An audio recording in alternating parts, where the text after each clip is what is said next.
Come on. These relationships that you think are so awesome, and you know why and I'll fill you in a little. I'll fill you in, especially the teenagers in the audience, and the young people in the audience who kind of just recently kind of shot an email and somebody emailed them back and a little Facebook thing happened, and, you know, a little wink and a little hee there in the playground, even though it's a separate school, but in recess you saw each other like hee and hee. Like a little bit of that happened. Let me just fill you in a little. You know, all of this is a product of low self-esteem.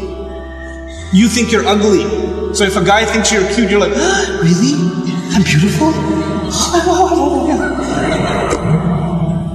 You know, you have low self-esteem. You think nobody's gonna like you, nobody's gonna want to marry you, and all of that stuff. And on the other hand, the guy, like, you know, we don't have good friendships and good relationships, and we're looking for something. And most of the guys, I don't have to tell you what's going on in your head. You and I have ijma' on this issue.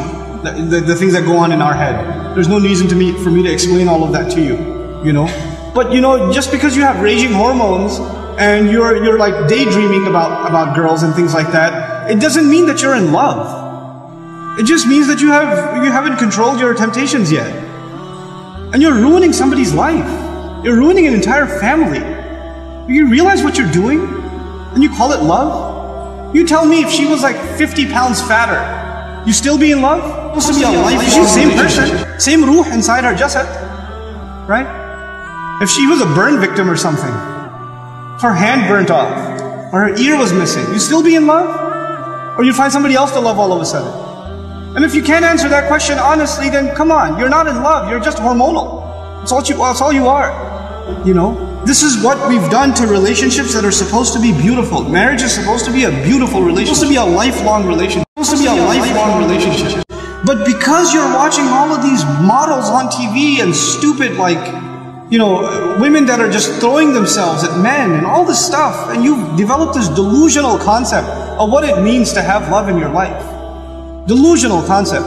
Our deen came to free the world from this nonsense.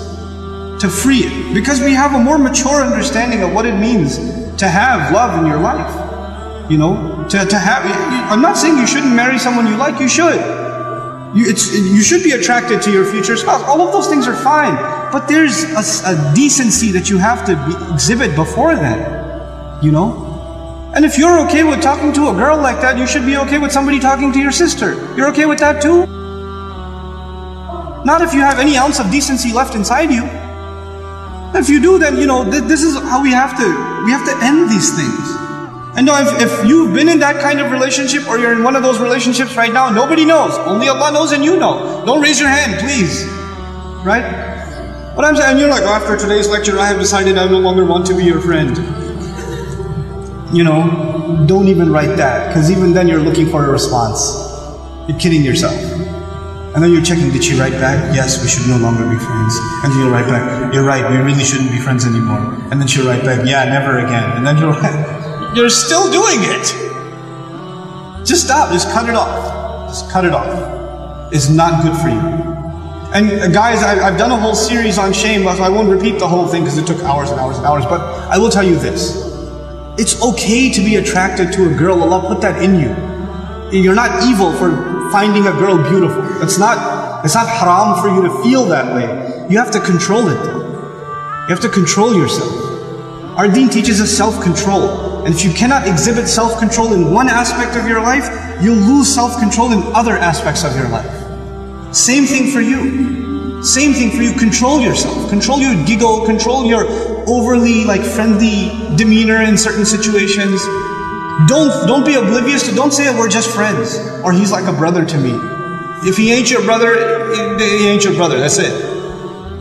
That's it. Either he's your brother, you share a mom, or he's not. And that's the end of it.